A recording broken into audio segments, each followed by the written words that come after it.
El capitán Jake Morrison se encontraba en el puente de la USS Freedom, observando las estrellas a través de la pantalla principal. La nave llevaba 3 semanas patrullando los confines del sistema solar, a la espera de algo que todos deseaban que nunca llegara. El panel de comunicaciones cobró vida de repente con una transmisión procedente del espacio profundo, y la señal era más intensa que cualquier otra que hubieran recibido antes. La teniente Amy Carter se giró desde su puesto con el rostro preocupado. Había estado monitoreando comunicaciones de largo alcance durante los últimos 5 años, y esta señal era completamente distinta a cualquier otra que hubiera experimentado. La transmisión contenía los códigos oficiales de la Federación Galáctica, pero había algo diferente. En ese momento, faltaban los protocolos diplomáticos habituales, reemplazados por lo que parecía una declaración formal. La pantalla principal parpadeó y cambió para mostrar un ser cristalino alto con múltiples brazos y ojos que brillaban con una luz interior. Era Bexar, el principal representante de la Federación para Asuntos Humanos, y su expresión era más fría que el vacío del espacio. Detrás de él se encontraban representantes de docenas de especies alienígenas, todos con las túnicas formales del Consejo de la Federación. Jake ya había conocido a Bexar durante negociaciones comerciales e intercambios culturales. El ser cristalino siempre había sido educado pero distante, tratando a los humanos como niños que necesitaban orientación. Hoy era diferente. Hoy, Bexar miró a la cámara con la expresión de un juez a punto de dictar sentencia de muerte. «Saludos, capitán Morrison», comenzó Bexar, su voz transmitiendo la traducción mecánica que hacía que todas las comunicaciones de la Federación sonaran huecas y sin emoción. «Me dirijo a usted como el oficial militar humano de mayor rango en este sector. Lo que voy a decirle se refiere al futuro de toda su especie». Jake sintió un vuelco en el estómago. La comandante Lisa Hayes se acercó a la silla del capitán, moviendo instintivamente la mano hacia el arma que llevaba a un lado. La tripulación del puente se detuvo allí, en sus actividades normales, y se giró para escuchar. Todos presentían que algo terrible estaba a punto de suceder. El Consejo de la Federación Galáctica ha completado la revisión de la solicitud de la humanidad para la membresía de pleno derecho, continuó Bexar. Tras un extenso debate y una cuidadosa consideración de todas las pruebas presentadas, hemos llegado a una decisión unánime. El Consejo votó con 847 especies a favor, 0 en contra y ninguna abstención. Lisa susurró en voz baja que parecía una buena noticia. Pero Jake vio en la expresión de Bexar que no era así. La cristalización se detuvo para causar efecto, dejando que la tensión creciera antes de asestar el golpe que lo cambiaría todo. La humanidad ha sido considerada incapaz de autogobernarse. Bexar anunció. Su especie demuestra una agresividad excesiva, respuestas emocionales impredecibles y una preocupante tendencia a la expansión territorial. Más preocupante es su rápido avance tecnológico, que se ha producido sin la sabiduría y la moderación que conlleva una guía adecuada. El puente quedó en silencio, salvo por el suave zumbido de los sistemas de la nave. Jake podía oír su propio latido en los oídos mientras asimilaba las implicaciones de esas palabras. Incapaz de autogobernarse, solo significaba una cosa según la ley de la Federación, y todos en el puente lo sabían. Por lo tanto, continuó Bexar, el Consejo de la Federación ha votado para poner la Tierra y todas las colonias humanas bajo control administrativo. Su especie será reubicada en instalaciones de trabajo designadas por toda la galaxia, donde contribuirán a la sociedad galáctica bajo la debida supervisión. Su tecnología será confiscada para evitar un mayor desarrollo sin supervisión y su cultura será modificada para eliminar elementos agresivos e individualistas. El Dr. Alex Turner, cenibiólogo jefe de la Tierra, estaba monitoreando la transmisión desde su laboratorio en la Tierra. Había pasado los últimos 10 años estudiando la política de la Federación y la psicología alienígena y comprendía exactamente lo que estaba sucediendo. Esta no fue una decisión repentina basada en un análisis cuidadoso. Fue el resultado de años de miedo y maniobras políticas por parte de especies que se sentían amenazadas por el progreso humano. Los belinarios habían controlado las rutas comerciales galácticas durante más de 2000 años hasta que las naves humanas comenzaron a encontrar rutas más rápidas entre sistemas estelares. Los comerciantes humanos ofrecían mejores precios y un servicio más confiable, lo que reducía los márgenes de ganancia que los belinarios consideraban su derecho de nacimiento. La cristalinidad. Los seres presentaron quejas formales ante el Consejo de la Federación meses después de que los humanos entraran en sus mercados. Al entrar en sus mercados, los C fueron aún más directos en sus preocupaciones. Esta especie guerrera había forjado su reputación con tácticas militares superiores y tecnología de combate avanzada. Entonces, Los humanos aparecieron con innovaciones que los CEAD nunca consideraron en estrategias que parecían surgir de la nada. Los pilotos humanos volaban de maneras que confundían a las computadoras tácticas alienígenas y los soldados humanos luchaban con una creatividad que hacía que el ejército tradicional chitrina inútil. Incluso los pacíficos Mortín se habían puesto nerviosos ante la expansión humana. Estos seres espirituales reclamaban vastas regiones del espacio como territorio sagrado y esperaban que otras especies respetaran sus límites. Los humanos seguían adentrándose en zonas inexploradas, afirmando que el espacio vacío pertenecía a quien llegara primero. Los Mortín presentaron protestas diplomáticas por la falta de respeto humana a las antiguas reivindicaciones espirituales. La presidenta Carol Stone recibió la transmisión en el centro de mando subterráneo que se había convertido en la sede del gobierno de la Tierra. Llevaba meses esperando este momento, desde que el equipo de inspección de la Federación empezó a hacer preguntas incómodas sobre las capacidades militares y el desarrollo tecnológico humanos. Ya se veía venir, pero ella esperaba que los esfuerzos diplomáticos pudieran retrasar o prevenir este resultado. Las condiciones de la ocupación eran devastadoras. Todas las fuerzas militares humanas serían disueltas y sus armas confiscadas. La población civil sería transportada a colonias de trabajo por toda la galaxia, donde realizarían trabajos manuales bajo supervisión alienígena. La Tierra misma se convertiría en una operación minera dirigida por los Catrani, una especie conocida por su eficiencia en la extracción de recursos de los mundos conquistados. Los niños humanos serían separados de sus padres y criados en centros educativos de la Federación, donde aprenderían a ser trabajadores productivos en lugar de pensadores independientes. El arte, la música, la literatura y la historia humanos se preservarían solo en formas depuradas que eliminarían cualquier referencia a la guerra, la competencia y el logro individual. Jake Morrison miró las estrellas e intentó imaginar a su especie dispersa por la galaxia como trabajadores forzados. La Federación había tomado decisiones similares sobre otras especies en el pasado, y los resultados siempre eran los mismos. En pocas generaciones, los pueblos conquistados olvidaron quiénes habían sido y aceptaron su lugar como sirvientes de sus amos alienígenas. Pero mientras Jake observaba cómo la flota de ejecución de la Federación comenzaba a entrar en el sistema solar, recordó algo. Su abuelo le había contado sobre las guerras que moldearon la historia de la Tierra. El anciano había luchado en conflictos donde las probabilidades parecían imposibles. Y había aprendido que los humanos eran más peligrosos cuando parecían derrotados. Cuando creen que te tienen acorralado, su abuelo había dicho, ahí es cuando les muestras de qué pasta están hechos los humanos.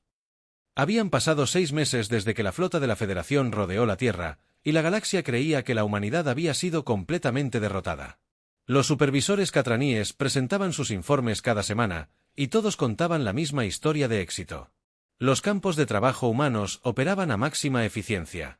Las cuotas mineras se excedían con regularidad, y las especies problemáticas que una vez amenazaron la estabilidad galáctica ahora contribuían pacíficamente a la prosperidad de la Federación. Los administradores alienígenas se felicitaron por otra exitosa campaña de pacificación. Señalaron sus sistemas de monitoreo que mostraban a humanos trabajando diligentemente en minas de asteroides, instalaciones agrícolas y plantas de fabricación por todo el sistema solar. La resistencia que todos esperaban nunca se materializó, y los psicólogos de la Federación publicaron artículos sobre la rapidez con la que los humanos se adaptaron a la guía adecuada. Cuando su caótico liderazgo fue destituido, el coronel Steve Parker supo exactamente lo que veían los extraterrestres y sonrió con tristeza mientras revisaba los últimos informes de vigilancia de su centro de mando oculto, en las profundidades de las ruinas de la ciudad de Nueva York. Los túneles abandonados del metro se habían convertido en el corazón de una red de resistencia que se extendía por 7 continentes y todas las instalaciones humanas del sistema solar. Los extraterrestres veían trabajadores productivos, pero en realidad estaban presenciando la mayor operación de engaño de la historia galáctica. Steve había aprendido valiosas lecciones al estudiar los movimientos históricos de resistencia en la Tierra. Las operaciones más exitosas eran aquellas que parecían cooperar mientras se preparaban en secreto para el momento en que la cooperación terminaría. Cada humano que se presentaba a trabajar cada día desempeñaba un papel y todos esperaban la señal que les indicaría que dejaran de fingir. Elena Rodríguez estaba sentada en una habitación estrecha llena de equipos que parecían chatarra a cualquiera que no comprendiera su verdadero propósito. Había sido ingeniera de software antes de la invasión, especializándose en sistemas de comunicación cuántica. Ahora, ella era la arquitecta de una red de comunicación que conectaba células de resistencia a lo largo de todo el sistema solar sin que los extraterrestres detectaran ni una sola transmisión. La clave del éxito de Elena residía en comprender cómo funcionaban los propios sistemas de comunicación de la Federación. Los extraterrestres utilizaban redes de entrelazamiento cuántico increíblemente sofisticadas, pero también completamente estandarizadas en toda su tecnología.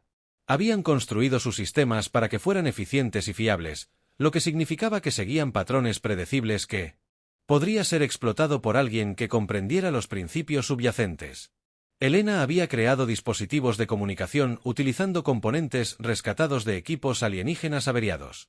Los Cattani desechaban dispositivos dañados u obsoletos, sin percatarse de que los ingenieros humanos podían reconstruirlos y convertirlos en herramientas que se conectaran a las redes de la Federación. Los propios sistemas de comunicación alienígenas transmitían mensajes de resistencia y sus protocolos de seguridad no podían detectar transmisiones que parecieran normales. La DRA. Mayo Patel, doctora en tráfico de la Federación, trabajaba en un laboratorio que oficialmente no existía. La instalación había sido excavada en hielo sólido en la Antártida, oculta bajo una estación de investigación que los alienígenas habían clasificado como abandonada. El equipo de Mayo estudiaba tecnología alienígena capturada, pero no intentaban copiarla ni aplicarle ingeniería inversa. En cambio, buscaban debilidades que pudieran explotarse cuando llegara el momento de contraatacar. La especie de la Federación había estado utilizando las mismas tecnologías básicas durante miles de años. Su equipo era fiable y potente, pero también predecible. Maya descubrió que todos los escudos alienígenas operaban en frecuencias similares. Sus armas usaban fuentes de energía estandarizadas y sus computadoras funcionaban con sistemas operativos que no se habían actualizado en siglos.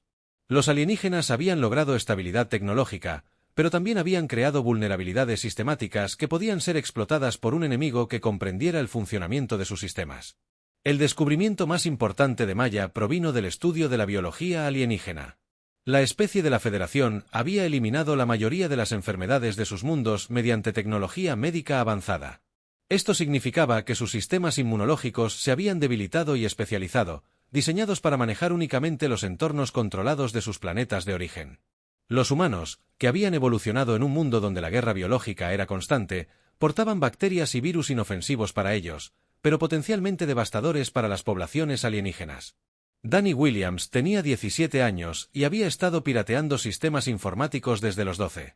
Los alienígenas habían desactivado todas las redes humanas al tomar el control, pero cometieron el error de poner a los humanos a trabajar en el mantenimiento de los sistemas informáticos de la Federación.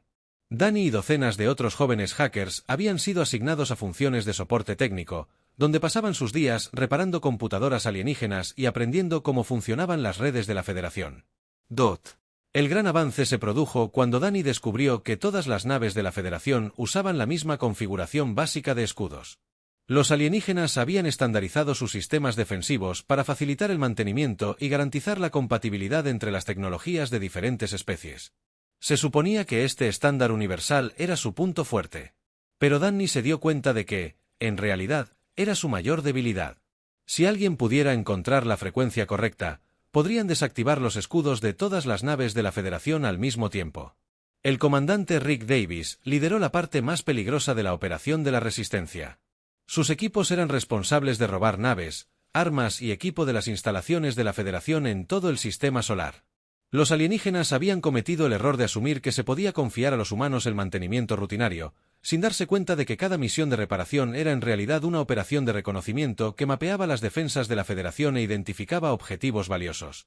Rick había sido oficial de las Fuerzas Especiales antes de la invasión y comprendía que el éxito de las operaciones militares requería información detallada sobre las capacidades del enemigo.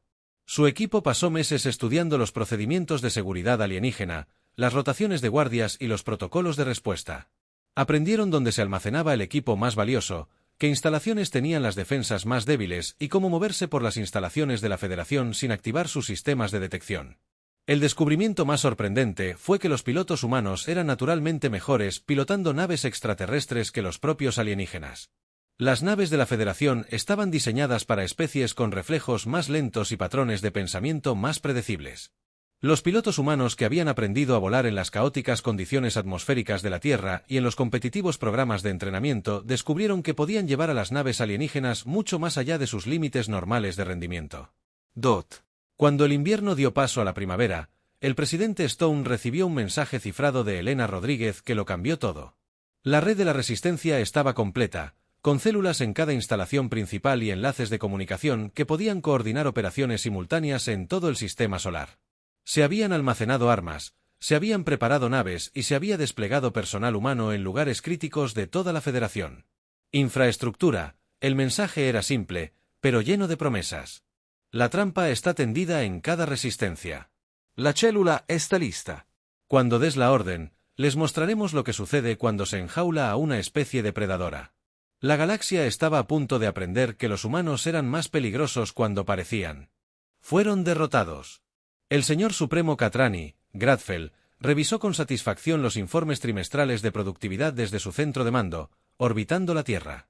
Las cifras superaron todas las proyecciones por un margen impresionante, y los trabajadores humanos demostraron ser mucho más valiosos de lo esperado. Cuando la Federación votó por primera vez a favor de esclavizarlos, las operaciones mineras producían un 23% más de minerales que las estimaciones originales.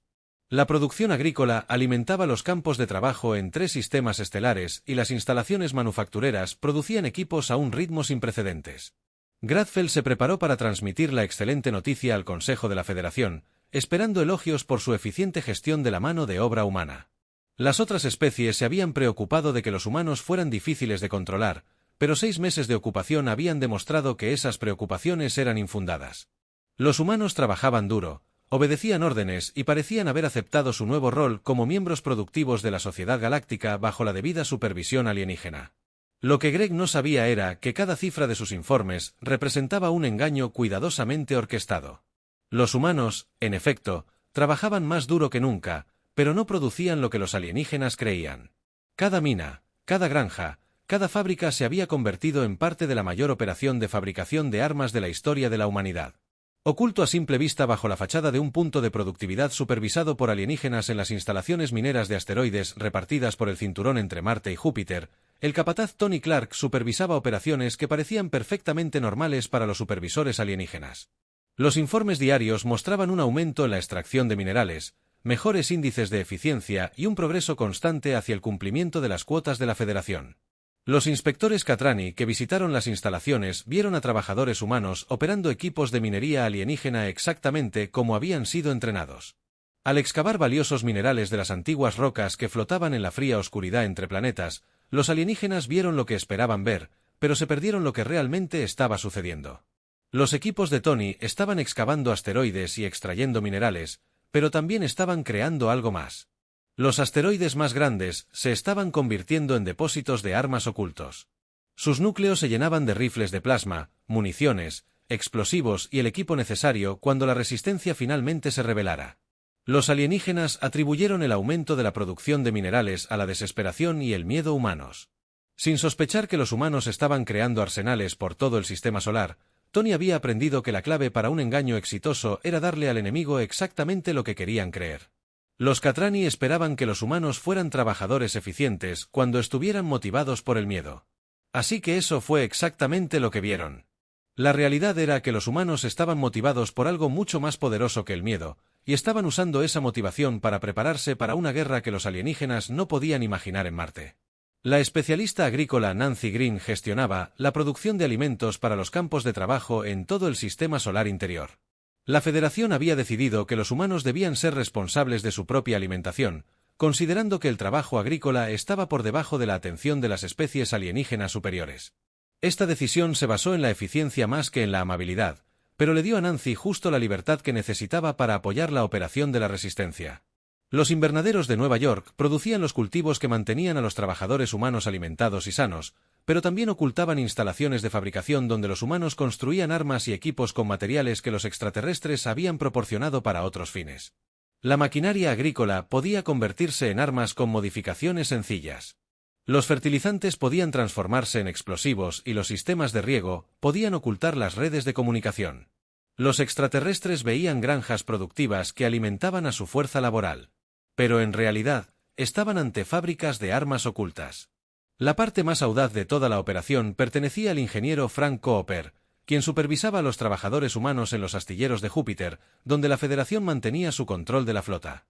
Los extraterrestres habían asignado a humanos tareas rutinarias de mantenimiento, confiando en que la especie derrotada y desmantelada nunca se atrevería a sabotear las naves de sus captores. Los equipos de Frank cumplieron con sus tareas asignadas a la perfección, manteniendo las naves de la Federación en excelentes condiciones operativas. Mientras se preparaba para algo que ningún extraterrestre podía anticipar, Frank no saboteó las naves de la Federación porque el sabotaje se habría descubierto durante las inspecciones de rutina. En cambio, los mejoró añadiendo sistemas ocultos que podían activarse remotamente cuando llegara el momento. Las naves de la Federación ahora estaban equipadas con puertas traseras que permitían a los técnicos humanos tomar el control de sistemas críticos, anular los protocolos de seguridad y volver a la flota alienígena contra sí misma. Los alienígenas vieron que sus naves funcionaban mejor que nunca y atribuían el mérito a los humanos. Habilidades de mantenimiento, sin percatarse de que sus propias naves se habían convertido en armas en manos enemigas. El Dr. Kevin Lee trabajaba en instalaciones médicas por todo el sistema solar, donde era responsable de mantener a los trabajadores humanos con la salud suficiente para realizar sus tareas asignadas. El personal médico de la Federación consideraba la biología humana primitiva y poco interesante, lo que significaba que prestaban poca atención a la investigación de Kevin mientras la productividad se mantuviera alta. Esta falta de supervisión le dio a Kevin la libertad de desarrollar las armas más devastadoras del arsenal humano. Kevin había descubierto que las especies de la Federación habían eliminado la mayoría de las enfermedades de sus mundos mediante tecnología médica avanzada. Pero este logro tuvo una consecuencia inesperada. Los sistemas inmunológicos alienígenas se habían debilitado y especializado, diseñados para manejar únicamente los entornos controlados de sus planetas de origen. Los humanos, que habían evolucionado en un mundo donde la guerra biológica entre especies era constante, portaban bacterias y virus que eran completamente inofensivos para ellos, pero potencialmente fatales para las poblaciones alienígenas. Kevin desarrolló sistemas de administración que podían atacar a especies alienígenas específicas sin afectar en absoluto a los humanos. Las armas parecían suministros médicos comunes y podían distribuirse a través de sistemas de agua, unidades de reciclaje de aire o redes de distribución de alimentos. Al activarse, se propagarían entre las poblaciones alienígenas a una velocidad superior a la que la tecnología médica de la Federación podía responder, creando caos y confusión que otorgarían a la resistencia ventajas cruciales en el conflicto venidero. El trabajo más crítico se estaba realizando en las redes de comunicación que conectaban las instalaciones de la Federación en todo el sistema solar. Eddie Johnson, exingeniero de la NASA, había convencido a los alienígenas de que se necesitaban humanos para mantener los sistemas de relés cuánticos que permitían una comunicación más rápida que la luz. Los alienígenas aceptaron esta explicación porque consideraban que la tecnología de la comunicación era demasiado compleja para que la mente humana primitiva la comprendiera. Betty, en efecto, mantenía los sistemas de comunicación, pero también instalaba puertas traseras que permitirían a la Resistencia tomar el control de las redes de la Federación cuando comenzara la rebelión. Todas las instalaciones alienígenas del sistema solar estaban ahora conectadas a redes de comunicación que los humanos podían monitorear, interrumpir o controlar según fuera necesario. Los alienígenas descubrirían demasiado tarde que sus propios sistemas de comunicación se habían convertido en armas capaces de sembrar confusión, órdenes falsas y propaganda entre sus fuerzas. Cuando el capitán Hake Morrison recibió el mensaje codificado que simplemente decía, «La temporada de cosecha comienza al amanecer», supo que meses de cuidadosa preparación estaban a punto de ser puestos a prueba en combate. La galaxia estaba a punto de descubrir que los humanos eran más peligrosos cuando parecían completamente derrotados e indefensos. La rebelión comenzó exactamente a las 3 de la mañana, hora del meridiano de Greenwich, en todas las instalaciones humanas del sistema solar. La coordinación fue perfecta, testimonio de meses de cuidadosa planificación y de la red de comunicación que Elena Rodríguez había construido sin que los extraterrestres detectaran ni una sola transmisión. En las estaciones mineras alrededor de Júpiter, las instalaciones agrícolas en Marte, las plantas de fabricación en el cinturón de asteroides y los astilleros de todo el sistema exterior, los humanos dejaron simultáneamente de fingir ser esclavos destrozados y revelaron lo que realmente habían estado haciendo durante los últimos 6 meses. La comandante Lisa Hayes lideró el asalto a la principal nave de mando de la Federación que había estado orbitando la Tierra desde el comienzo de la ocupación. Su equipo utilizó una de las lanzaderas modificadas que los ingenieros de Frank Cooper habían preparado en secreto en los astilleros de Júpiter. Una nave que parecía un transporte ordinario de la Federación, pero estaba equipada con armas, escudos y sistemas de sigilo que ningún alienígena esperaría encontrar en una nave humana. La lanzadera se acercó a la nave de mando utilizando patrones de tráfico normales. Solo otro viaje de suministro rutinario que no llamaría la atención de los sistemas de seguridad alienígenas. Los guardias de la Federación nunca sospecharon que se acercaba el equipo de mantenimiento humano. Su nave era en realidad un equipo de ataque militar armado con armas ocultas en cajas de herramientas y contenedores de suministros. La gente de Lisa había estudiado la disposición de la nave de mando durante meses, aprendiendo la ubicación de cada sistema crítico e identificando las rutas más rápidas a los objetivos clave. Al abordar la nave, se movieron con una precisión que sorprendió incluso a sus propios oficiales que los habían entrenado. La tripulación alienígena fue tomada completamente desprevenida. La doctrina militar de la Federación asumía que las especies conquistadas permanecerían derrotadas y desmoralizadas durante años después de la ocupación, dando a sus captores tiempo para establecer el control total. La posibilidad de que los humanos pudieran organizar una resistencia efectiva en un plazo de 6 meses nunca había sido considerada por los estrategas alienígenas, quienes basaron sus planes en el comportamiento de otras especies conquistadas que habían aceptado la derrota con mucha más facilidad.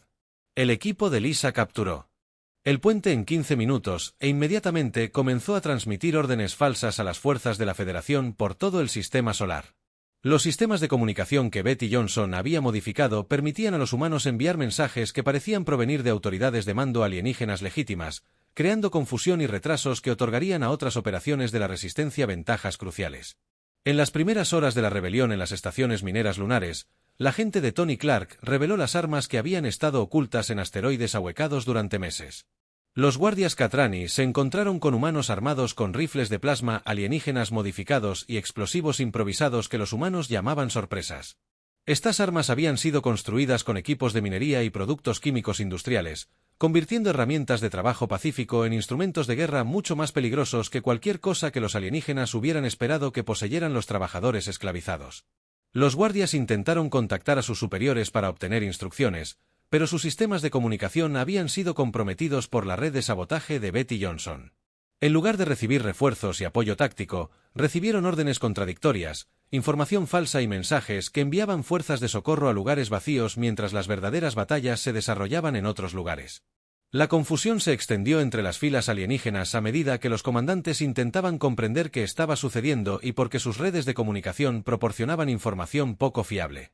Las armas biológicas del Dr. Kevin Lee demostraron ser devastadoramente efectivas contra poblaciones alienígenas que carecían de inmunidad natural a enfermedades que los humanos portaban sin síntomas. Las tripulaciones de las naves comerciales veterinarias comenzaron a enfermarse a las pocas horas de exposición. Su avanzada tecnología médica fue incapaz de hacer frente a las amenazas biológicas que la caótica evolución de la Tierra había preparado a los humanos para resistir. El pánico se extendió por las instalaciones alienígenas. Como informaron especies tras especies, misteriosas enfermedades que sus médicos no podían identificar ni tratar.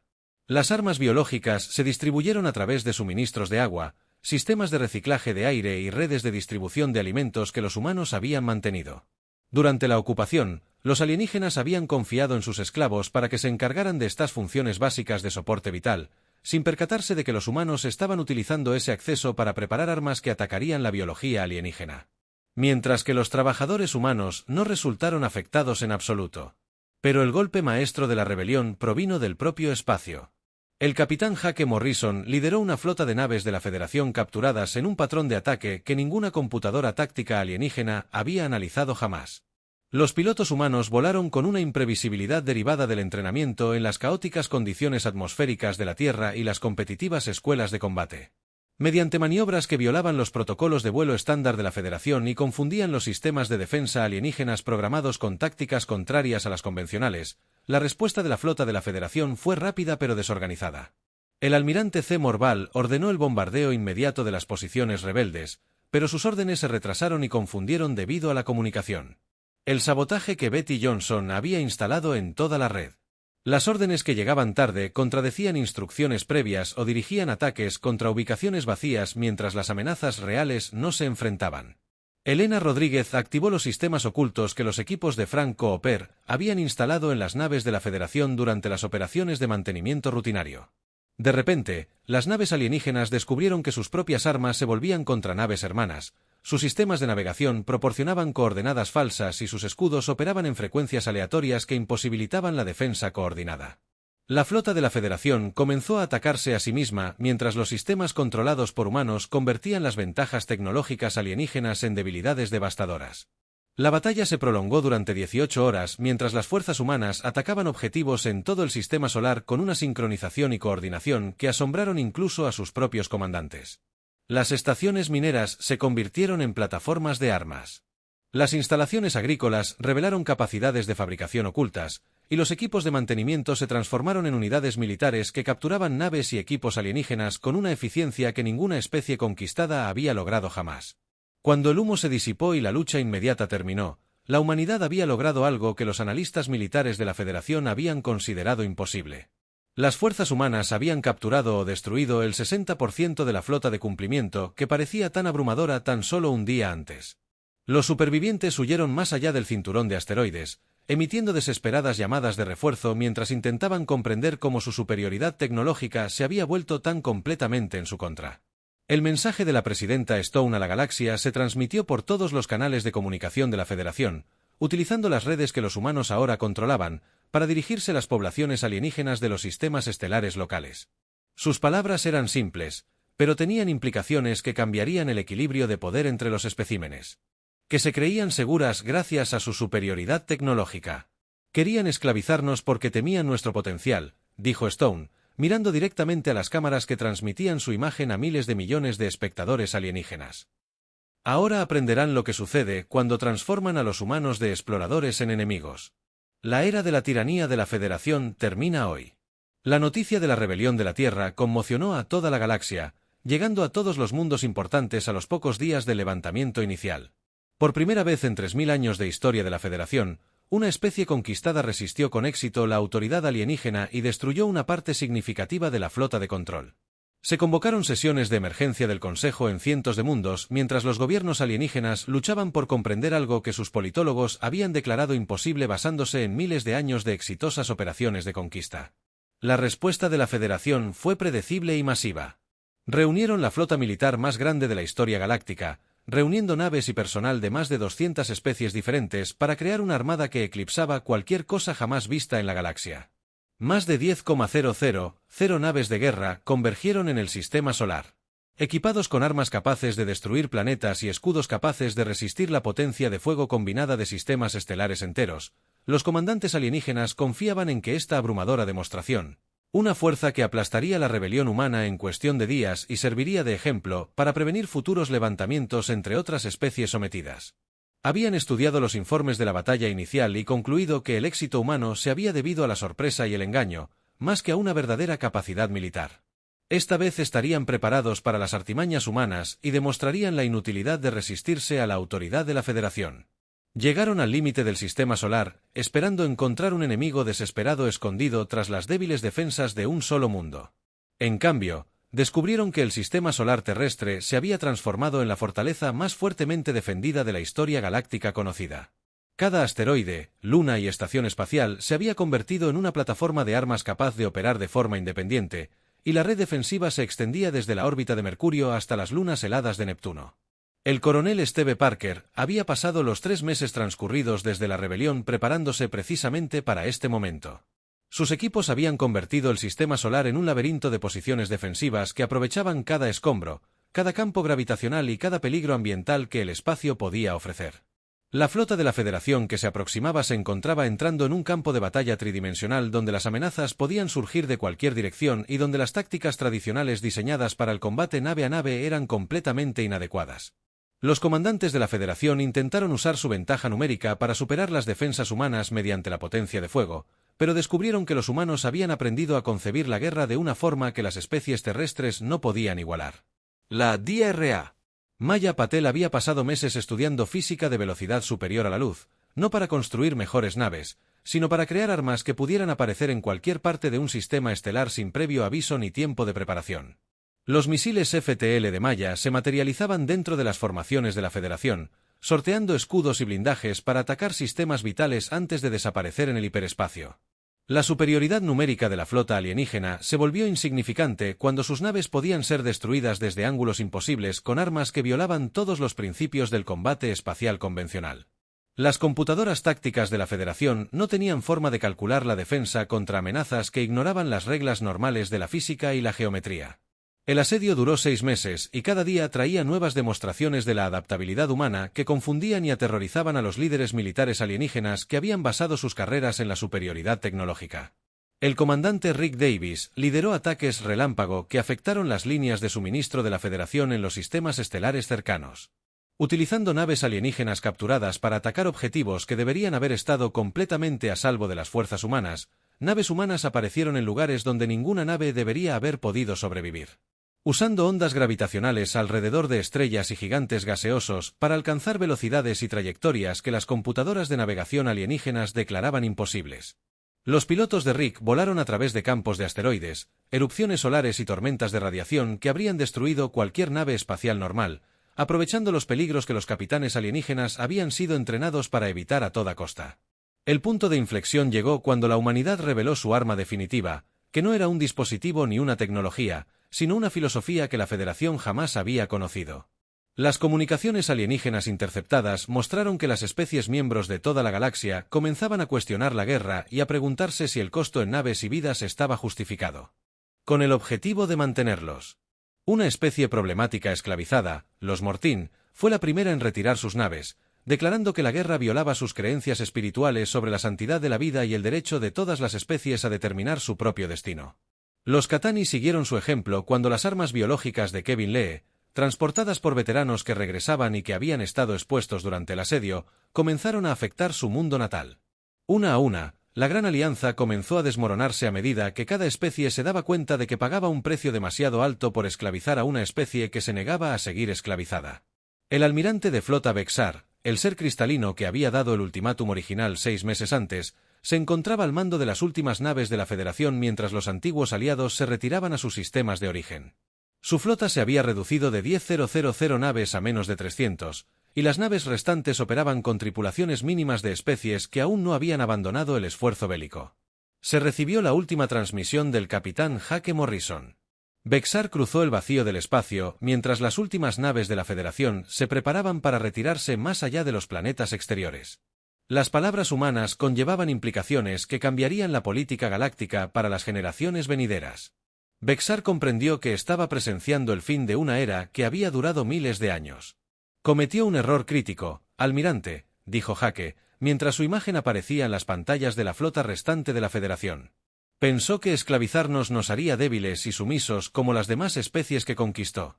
En cambio, nos unió y nos dio una razón para convertirnos en todo lo que temía que fuéramos cuando decidió por primera vez que éramos demasiado peligrosos para seguir siendo libres. La guerra terminó oficialmente cuando el Consejo de la Federación votó a favor de reconocer la independencia humana, con 847 abstenciones de especies y ninguna votación en contra. La Tierra había logrado algo sin precedentes en la historia galáctica al obligar a la Federación a revertir una decisión unánime mediante la acción militar en lugar de la negociación política. Pero el mensaje final de la presidenta Stone a la galaxia dejó claro que la furia de la humanidad no se había satisfecho con alcanzar su libertad. No luchamos en esta guerra para que nos dejaran solos, anunció a las poblaciones alienígenas de toda la galaxia. Luchamos para demostrar que ninguna especie tiene derecho a esclavizar a otra, independientemente de las ventajas tecnológicas o los acuerdos políticos. La era de la tiranía de la Federación ha terminado y ha comenzado la era de la verdadera libertad galáctica. A medida que las naves humanas comenzaron a aparecer en sistemas estelares distantes, ofreciendo ayuda a las especies oprimidas y tecnología a las civilizaciones en desarrollo, la galaxia se dio cuenta de que la rebelión de la Tierra no solo había liberado a la humanidad, sino que había cambiado fundamentalmente el equilibrio de poder entre las estrellas. Las especies que habían apoyado la esclavitud de la Tierra aprendieron que existen fuerzas en el universo demasiado peligrosas para provocarlas, y la humanidad en guerra era sin duda una de ellas.